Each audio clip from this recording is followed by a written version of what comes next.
చరిత్ర పుటలు తిరిగేస్తే యుద్ధం అంటే ఒక రాజ్యంపై మరో రాజ్యం సాధించిన విజయంగా కనిపిస్తుంది.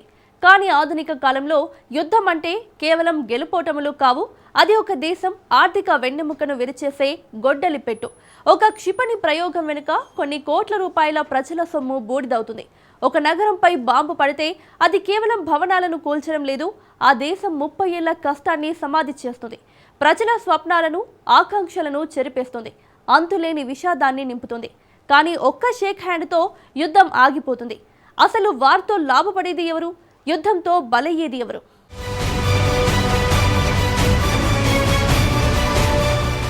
యుద్ధం అంటే కేవలం తుపాకుల మోత, క్షిపణుల దాడి మాత్రమే కాదు. అది ఒక దేశం భవిష్యత్తును దహించి వేసే నిప్పు. యుద్ధం గెలిచినా ఓడినా ఆర్థికంగా మాత్రం ఆ దేశం దశాబ్దాలు వెనక్కి నెట్టబడుతోంది. యుద్ధం అనేది ఏ దేశానికైనా కోలుకోలేని దెబ్బ. ప్రాణ నష్టం మాత్రమే కాకుండా ఆర్థికంగా సానుకూలంగా ఆ దేశాలు దశాబ్దాల వెనక్కి వెళ్లిపోతాయి.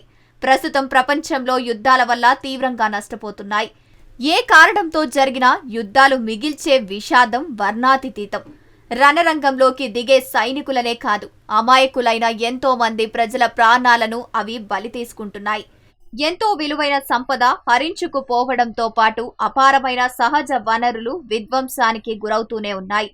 ఆధునిక సాంకేతికతలు అందుబాటులోకి వచ్చి యుద్ధ రీతులు మారిపోయినా ఇటీవలే కాలంలో బాధిత దేశంతో పాటు దాడికి దిగిన దేశాలు ఆర్థికంగా భారీ నష్టాన్నే చవిచూస్తున్నాయి.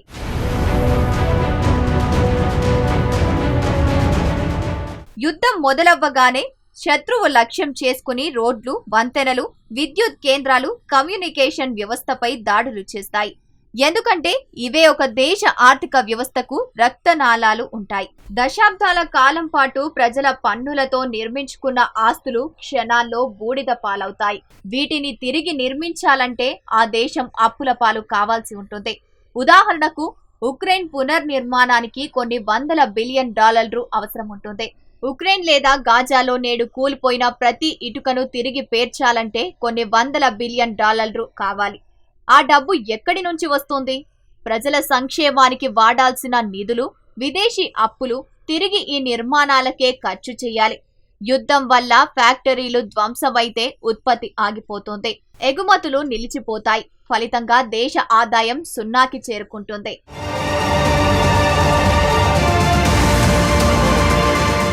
ఇప్పటి వరకు జరిగిన ప్రధాన యుద్ధాలు ప్రపంచ ఆర్థిక వ్యవస్థను అతలాకుతలం చేశాయి. కొన్ని దేశాలు తమ దశాబ్దాల అభివృద్ధిని కోల్పోగా మరికొన్ని దేశాలు అప్పుల ఊబిలో కూరుకుపోయాయి. 2001లో ప్రారంభమైన ఆఫ్ఘనిస్తాన్ యుద్ధం, 2003 ఇరాక్ యుద్ధం ప్రపంచంలోనే అత్యంత ఖరీదైన యుద్ధాలుగా నిలిచాయి. అమెరికా ఈ యుద్ధాల కోసం దాదాపు 8 లక్షల కోట్ల డాలర్లకు పైగా ఖర్చు చేసింది. ఈ నిధులు విద్య, వైద్యంపై ఖర్చు చేసి ఉంటే అమెరికా ఆర్థిక వ్యవస్థ మరో స్థాయిలో ఉండేది. ఇరాక్, ఆఫ్ఘనిస్తాన్ దేశాల మౌలిక సదుపాయాలు పూర్తిగా ధ్వంసమై ఆ దేశాల దారిద్ర్యంలోకి వెళ్లాయి. సిరియాలో జరిగిన అంతర్యుద్ధం ఆ దేశాన్ని ఆర్థికంగా 50 ఏళ్లు వెనక్కి నెట్టింది. 13 ఏళ్ల పాటు కొనసాగిన సిరియా అంతర్యుద్ధం వల్ల వాటిల్లిన ఆర్థిక నష్టం 73.60 లక్షల కోట్లుగా ఐక్యరాజ్యసమితి అంచనా వేసింది. సిరియా పునరుద్ధరణ కోసం మరో 19.87 లక్షల కోట్లను వెచ్చించాల్సి వస్తుందని ప్రపంచ బ్యాంకు నివేదిక తెలిపింది. ఆ యుద్ధాల్లో 9 లక్షల మంది ప్రాణాలు కోల్పోయారు.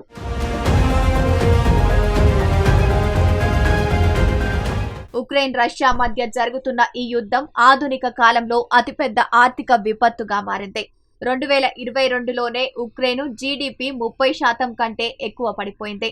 4 ఏళ్ల క్రితం మొదలైన ఉక్రెయిన్పై రష్యా దాడి వల్ల ప్రపంచ ఆర్థిక వ్యవస్థపై 220.79 లక్షల కోట్ల మేర భారం పడిందని centre for economic policy research అంచనా వేసింది. 2025లో ప్రతిరోజు యుద్ధానికి సగటున తమకు 1582 కోట్ల మేర ఖర్చయిందని ఉక్రెయిన్ సైనిక దళాల అధినేత వెల్లడించారు.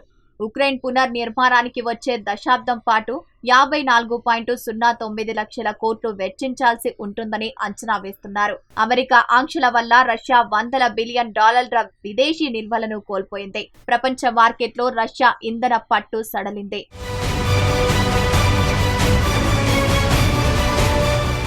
భారత్ పాకిస్తాన్ మధ్య తలెత్తిన ఉద్రిక్తల్లో ఒక మైలురాయిగా మారింది. భారత సాయుధ దళాలు ఉగ్రవాద స్థావరాలపై నిర్వహించిన అత్యంత శక్తివంతమైన సైనిక చర్య చేపట్టింది. అయితే ఈ చర్య వల్ల భారతదేశంపై 3,753 కోట్ల మేర ఆర్థిక భారం పడిందని రీసెర్చ్ ఫౌండేషన్ తెలిపింది. పాకిస్తాన్ పై ఆ భారం 13,805 కోట్లుగా ఉండవచ్చని రీసెర్చ్ ఫౌండేషన్ అంచనా వేసింది. హమాస్ ఉగ్రవాదుల నిర్మాణాలపై పేరుతో గాజాపై దాడి చేసిన ఇజ్రాయెల్ 10.30 లక్షల కోట్ల మేర ఆర్థిక భారాన్ని మోయాల్సి వచ్చిందని బ్యాంక్ ఆఫ్ ఇజ్రాయెల్ తెలిపింది. ఈ మొత్తంలో రక్షణ రంగ వ్యయం 7.08 లక్షల కోట్లు, ఆస్తి పన్ను పరిహార నిధి 96,595 కోట్లు, పౌరుల భద్రతా సదుపాయాలకు 1.65 లక్షల కోట్లు, వడ్డీ చెల్లింపులకు వెచ్చించిన 55,197 కోట్లు ఉన్నాయి. ఇజ్రాయెల్ కు అమెరికా 1,99,722 కోట్లు సైనిక సహాయం విలువ అందించింది. గాజా పునర్నిర్మాణానికి 6,44,263 కోట్లు వెచ్చించాల్సి ఉంటుందని ఐక్యరాజ్యసమితి అంచనా వేసింది.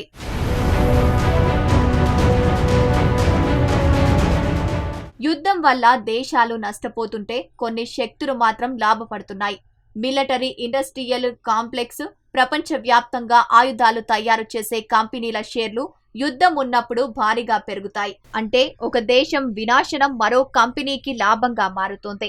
రాజకీయ నాయకుల అహంకారం, సరిహద్దు వివాదాలు చివరికి సామాన్య పౌరుడికి పేదరికంలోకి నెట్టేస్తున్నాయి. యుద్ధం గెలిచిన దేశం కూడా ఆర్థికంగా కుంగిపోతుంది. ఎందుకంటే ఆ విజయం కోసం వారు పెట్టిన పెట్టుబడి కంటే పొందే లాభం చాలా తక్కువ. దేశ ఉత్పత్తిలో కీలకంగా ఉండాల్సిన 18 నుంచి 40 ఏళ్ల యువత యుద్ధ రంగంలో ప్రాణాలు కోల్పోతున్నారు. ఇది భవిష్యత్తులో శ్రమశక్తి కొరకు దారితీస్తోంది. తెలివైన డాక్టర్లు, ఇంజనీర్లు, శాస్త్రవేత్తలు ప్రాణ భయంతో దేశం విడిచి వెళ్లిపోతారు. యుద్ధం ముగిసినా వారు తిరిగి రారు. దీనివల్ల ఆ దేశం తన మేధో సంపత్తిని శాశ్వతంగా కోల్పోతోంది. యుద్ధం అంటే కేవలం ఆయుధాల ఖర్చు మాత్రమే కాదు, అది సామాన్యుడి కలుపు కొడుతోంది. పాఠశాలలకు, ఆసుపత్రులకు ఇవ్వాల్సిన నిధులను ఆయుధాల కొనుగోలుకు మళ్లిస్తారు. రవాణా వ్యవస్థ స్తంభించడంతో ఆహార పదార్థాల ధరలు 500 నుంచి 1000% వరకు పెరుగుతాయి. కరెన్సీ విలువ కాగితం ముక్కలా మారుతోంది. యుద్ధం చేయడానికి తీసుకునే విదేశీ అప్పులు ఆ దేశాన్ని రాబోయే 50 ఏళ్ల పాటు మరో దేశానికి బానిసగా మారుస్తాయి.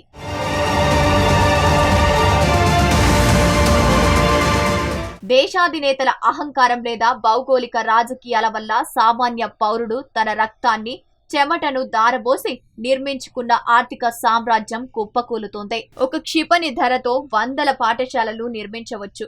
కానీ విధ్వంసానికే ప్రాధాన్యత ఇవ్వడం నాగరికత ఎదుర్కొంటున్న అతిపెద్ద వైఫల్యం. యుద్ధం అనేది గెలవడానికి చేసే ప్రయత్నం కాదు.